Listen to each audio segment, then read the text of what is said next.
বিসমিল্লাহির রহমানির রহিম। বর্তমানে ইরান ইসরায়েল যুদ্ধের কারণে জ্বালানি সরবরাহ লাইনে সৃষ্ট সমস্যার ফলে জ্বালানি সংকট মোকাবেলায় সরকার বেশ কিছু সিদ্ধান্ত গ্রহণ করে। ইতোমধ্যে কয়েকটি আমদানিকৃত তেলের জাহাজ চট্টগ্রাম বন্দরে পৌঁছেছে। জনগণের ঈদযাত্রা নির্বিঘ্নে পালন এবং বোরো মৌসুমে কৃষকদের প্রয়োজনীয়তা বিবেচনায় জ্বালানি তেল বিতরণে রেশনিং সহ সব ধরনের বিধিনিষেধ তুলে নেওয়ার সিদ্ধান্ত গ্রহণ করা হয়েছে।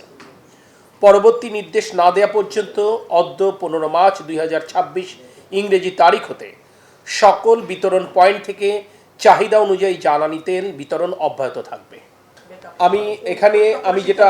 আমি যেটা রিড আউট করেছি, এখানে আমরা সুস্পষ্ট করে বলেছি ইতোমধ্যে কয়েকটি আমদানিকৃত তেলের জাহাজ চট্টগ্রাম বন্দরে পৌঁছেছে।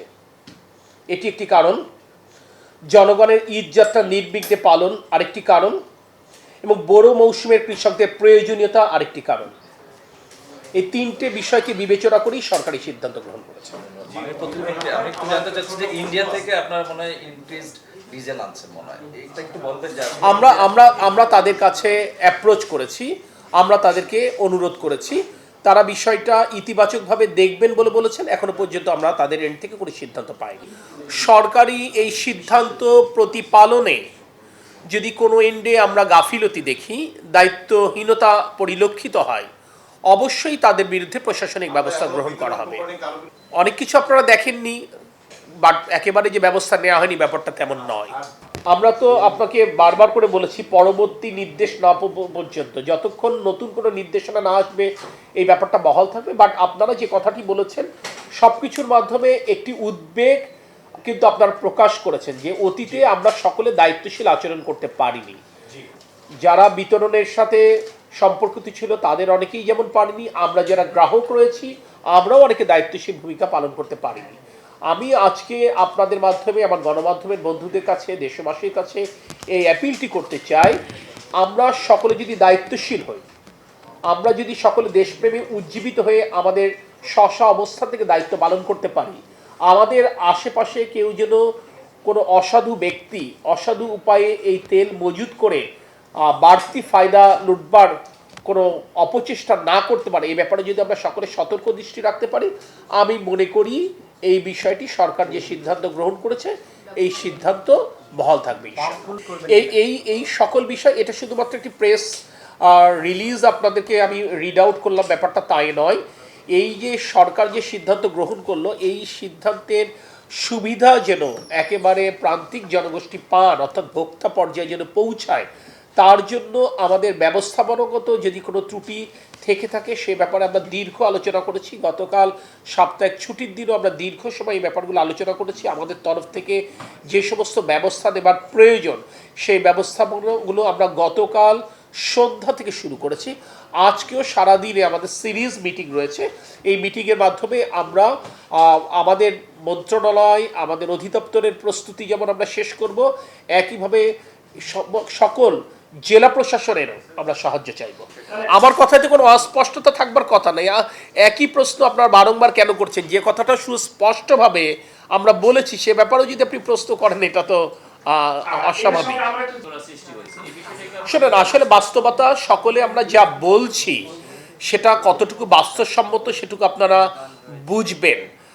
হ্যাঁ, এটা তো আমরা সহজ কথায় বলতেই পারি যে পেট্রোল আমরা আমদানি করি না, আমরা রিফাইন্ড পেট্রোল আমরা আমদানি করি না। পেট্রোলটা তৈরি হয় কীভাবে? কনডেন্সেট থেকে তৈরি হয়। আমরা কি পেট্রোল বাংলাদেশে যেটা উৎপাদিত হয় সেটা কি সেই পরিমাণ কনডেন্সেট কি আমরা আমাদের গ্যাস কূপগুলো থেকে পাই? আমরা তো তা পাই না। আমরা কিন্তু কনডেন্সেটও কিন্তু আমরা আমদানি করি, সরকার করুক বেসরকারি খাত করুক, তো সেটাও তো আমদানি করতে হয়। সেই বিষয়গুলো তো বিবেচনা রাখতে হবে, এগুলো তো বলা যায়, বাস্তবতা সেটি নয়। না, প্রথম কথা হচ্ছে জ্বালানি তেলের দাম বাড়বে কি বাড়বে না এই ব্যাপারটাতে উদ্বেগ, উৎকণ্ঠা, আশঙ্কা এটা তো অস্বাভাবিক না। আমরা তো বিভিন্ন পত্রপত্রিকায়, সোশ্যাল মিডিয়াতে আমরা দেখছি পৃথিবীতে প্রায় 85 দেশে জ্বালানি তেল বৃদ্ধি পেয়েছে। আমি দেখলাম ইউএসএতেও পার গ্যালনে প্রায় 50 থেকে 60 সেন্ট পর্যন্ত বৃদ্ধি পেয়েছে। অস্ট্রেলিয়াতেও প্রায় 70 থেকে 75 সেন্ট পর্যন্ত পার গ্যালনে বৃদ্ধি পেয়েছে। সেখানে একটি নতুন সরকার এখনো পর্যন্ত বাংলাদেশের মতো একটি দেশে আমরা জ্বালানি তেলের মূল্য বৃদ্ধি করিনি।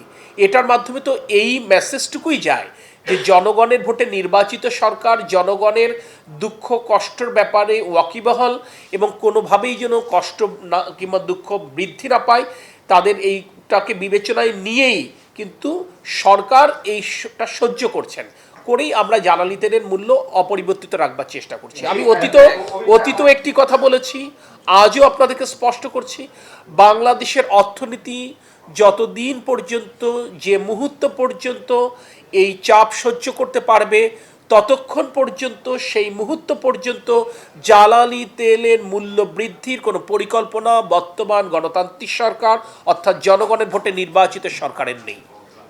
অমিত ভাই, একটা প্রশ্ন, সেটা হচ্ছে এই যে আপনার আমি আপনাদেরকে নিশ্চিত করছি আমরা কোন কায়দায় করব সেটা তো বিষয় নয়। বিষয়টি হচ্ছে এই সরকার, আমি বলছি গণতান্ত্রিক সরকার বলে স্বচ্ছতা রয়েছে। যখন রেশনিং আমরা করেছি এটা তো লুকোছাপা করিনি, আমরা তো বলেছি। এবং আমরা আজকে থেকে যে কোনো বিধিনিষেধ আরোপ করছি না, এটা যে আমরা তুলে নিচ্ছি এটাও সুস্পষ্টভাবে ঘোষণার মাধ্যমে গণমাধ্যমের বন্ধুদের মাধ্যমে দেশবাসীর কাছে আমরা উপস্থাপন করেছি। যখন এই কথাটি বলছি তখন এই কথা এবং এই কাজটি প্রতিপালন করবার জন্য যা যা ব্যবস্থা নেওয়া প্রয়োজন সেটি করবো ইনশাল্লাহ। নো, আমি কিন্তু খুব স্পষ্ট করে বলেছি, আমরা এই কথা যখন বলছি একটি সরকার পরিকল্পনা ছাড়া কোনো কিছু কাজ করে না, সে পরিকল্পনার অংশ হিসেবে করছে। আর আপনি প্রথম যে অংশ আপনাকে খুব স্পষ্ট করে বলি যে আপনি রাসায়ন তেলের যে সাপ্লাইয়ের কথা, এটা আমরাও জানি। এখানে আমরা দুটো বিকল্প নিয়েই কথা বলছি। এমন হতে পারে রাসায়ন ক্রুড অয়েল অন্য কোনো দেশ থেকে রিফাইন্ড হয়ে এখানে আসবে, সেটাও হতে পারে। যদিও তাদের আরেকটি কোম্পানি আমাদেরকে বলবার চেষ্টা করেছে তারা যে ধরনের তেল সাপ্লাই দিবে সেটা আমাদের রিফাইনারি সেটা রিফাইন করতে পারবে, আমরা তাদের কাছে স্পেসিফিকেশন চেয়েছি। বাট আমি আপনাদেরকে একটি কথা স্পষ্ট করে বলি, আপনারা দেখেছেন বিগত দিনগুলোতে বিশেষ করে এই সরকার দায়িত্ব নেবার পরে এই বাংলাদেশের যে সমস্ত মিশন পরিচালনা করে আমাদের বন্ধু রাষ্ট্রগুলো, তারা সকলেই দেখা করতে এসেছে। আমরা সকলের কাছেই বাংলাদেশ এবং বাংলাদেশের জনগণের সাথে সহযোগিতা চেয়েছি।